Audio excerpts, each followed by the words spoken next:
ทุกคนเปิดภาพมาก็อยู่ให้อยู่นะคือเก้าทุกคนเอ้ยเข้ากระเลืองงามพอเกี้ยวเลยทุกคนสิพอเกี้ยวแล้วเข้ากันเลยทุกคนเลยบางให้กับพอเกี้ยวแล้วบางให้ก็ยังพอเกี้ยวทุกคนเข้านาปีนี้ทุกคนเอ้ยก่อนอื่นกับกราบทักทายสบายดีทุกคนพบกับช่อง YouTube บ้าวขึมลูกไซด้าคือเก้าครับทักทายสบายดีเด้อทุกคนก่อนที่เบิ่งครับชมคลิปกับฝากกดไลค์กดแชร์กดติดตามให้ด้วยทุกคนเพื่อเป็นกำลังใจในการทำคลิปต่อไปทุกคนมื้อนี้จะออกมาพาเลาะเบิ่งนาทุกคนว่าพอเกี่ยวแล้วหรือบ่ไปจะพาเลาะไปนำกันทุกคนนี่แหละทุกคนจริงๆก็เขาว่าสิมาเป้งน้ำนาทุกคนแต่ว่าเขาบ่เห็นหมักจกทุกคนเราก็เลยจะพาทุกคนเลาะมันก่อนเลาะมันข้าวในนาทุกคน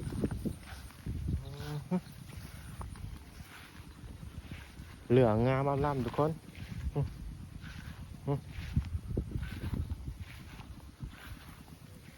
เหลืองงามให้ขันเทิงนี่พอเกี่ยวแล้วทุกคนนี่แค่พอเกี่ยวแล้วทุกคนนี่ทุกคนมันพอเกี่ยวแล้วทุกคนน่าจะ2 มื้อนั่นจะได้ลงมาเกี่ยวทุกคนอีกประมาณ2 มื้อเราจะพาทุกคนรอบมันเขาลุ้มก่อนทุกคน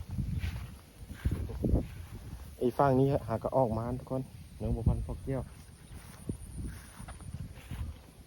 ไปทุกคนรอบเบิ้ง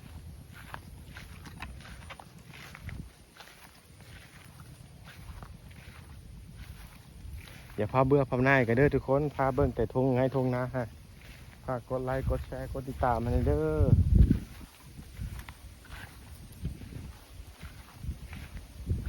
พารอดทุกคน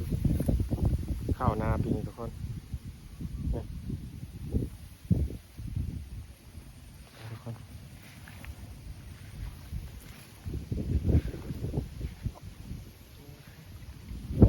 น้ำยังบ่แห้งทุกคนเด้ยได้เกี่ยวข้าวย่างน้ำบ่ปีนี้ทุกคน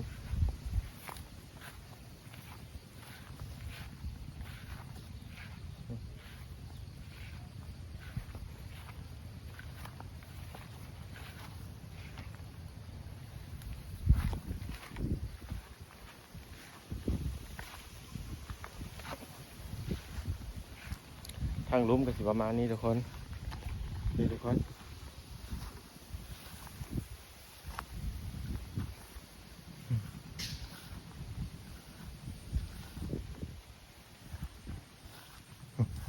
อันนี้เข้านาเขาทุกคนลมมามันล้มไปเลยทุกคนเข้าเนี่ยเข้าล้มแบบนี้เกี่ยวยากทุกคนนี่แหละข้าวหน้าปีนี้ก็บ่ค่อยงามปานใดทุกคนเลย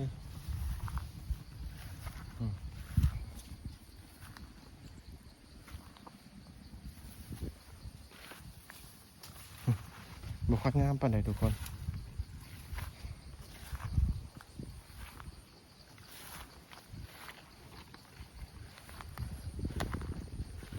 นี่แหละข้าวนาเฮาทุกคนเลยได้แต่ซ้ำนี่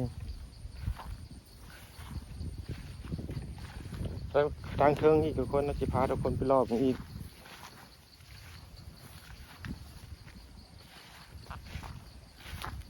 ไปสิพาทุกคนไปรอบอีกทุกคน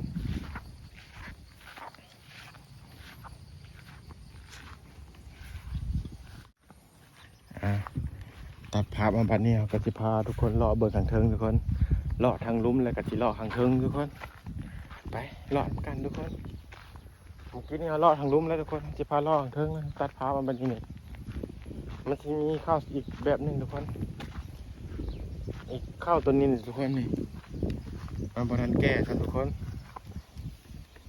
มันห่างกับก้มทุกคนนี่บางตัวก็ห่างกับปงมานขึ้นทุกคนนี่ฝั่งนี้ยังเขียวอยู่ทุกคนฝั่งนี้ยังเขียวอยู่แต่ฝั่งนี้ทุกคนฝั่งนี้มันเหลืองแล้วทุกคนมันที่พอเกี้ยวแล้วนี่ นี่ประมาณอีก2 มื้อทุกคนน่าจะเกี่ยวได้นี่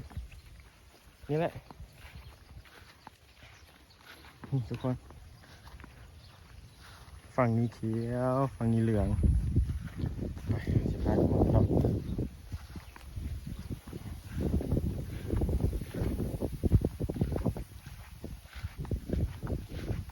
ฝั่งตัวมันเขียวนี่ทุกคน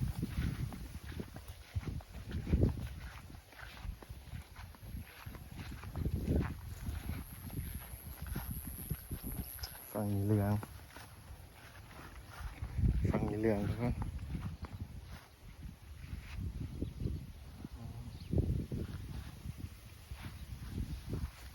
ทุกคนนี่อันนี้เป็นข้าวแดงทุกคนมันไม่ขาวๆมันนั่นทุกคนทุกคนนะ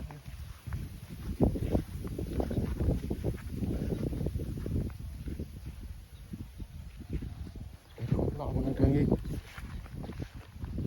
ฝั่งนี้เป็นข้าวแดงทุกคนต้องไปทั้งแก้ท่าทุกคนแล้วประมาณอีก5-6 มื้อฝั่งนี้นะจะได้เกี่ยวทุกคนฝั่งนี้หนังประมาณ2 มื้อนะได้เกี่ยวแล้วทุกคนเกี่ยวเลยก็ได้ทุกคนเพราะว่ามันแก่แล้วพาทุกคนมาเลาะเลยทุกค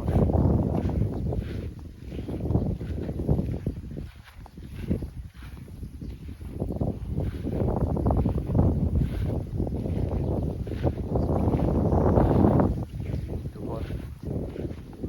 เข้าผม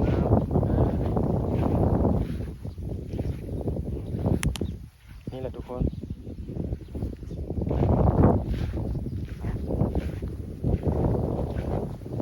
เข้านานูนทุกคนได้นาพออยากมีน้ำปันได้ทางเทิงนะมันก็เลยไม่ค่อยงามนี่ทุกคนมันเป็นนานูนมีน้ำทุกคนข้าวแดงข้าวเตี้ยทุกคนนี่ประมาณเพียงหัวข้าวนี่ทุกคน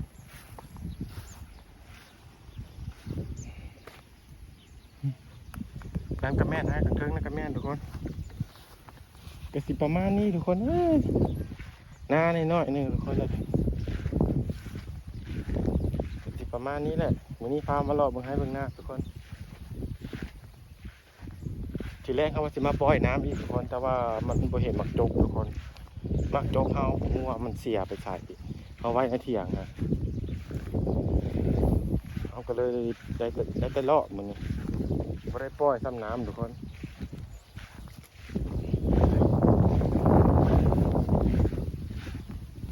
มีแถวที่เดินทางกลับเลยทุกคนเลยมาเสียเที่ยวว่าจะมาปล่อยน้ำออกมาเลยว่าจะเกี่ยวข้าวมาถึงบริยางน้ำไปกับพิษวางทุกคนว่าจะมาปล่อยน้ำออกจากนานี่แหละสภาพทุกคนทุกคนเบิ่งมุมสูงทุกคน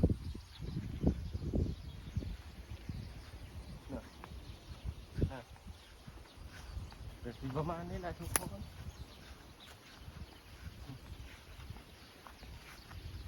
นี่บรรยากาศอยู่ให้อยู่นะลมพัดวอยทุกคนฝั่งนี้จะเป็นนาคนอื่นทุกคนฝั่งนี้จะเป็นนาคนอื่นนาคนอื่นฝั่งนี้จะเป็นนาเฮาโตเขียวก็มีโตพ่อเกี้ยวก็มีมันข้าวคนละอย่างทุกคนมันก็เลยบริเกี่ยวพร้อมกัน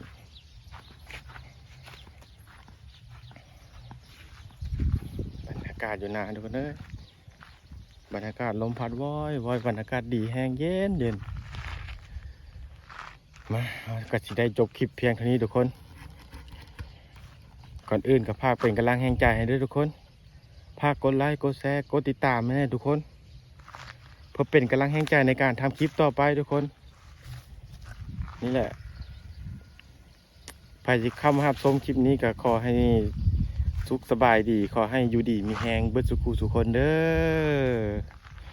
บรรทัดเกี่ยวข้าวหาสีท่ายทุกคนเบิ้งอีกรอบหนึ่งทุกคนไปบาย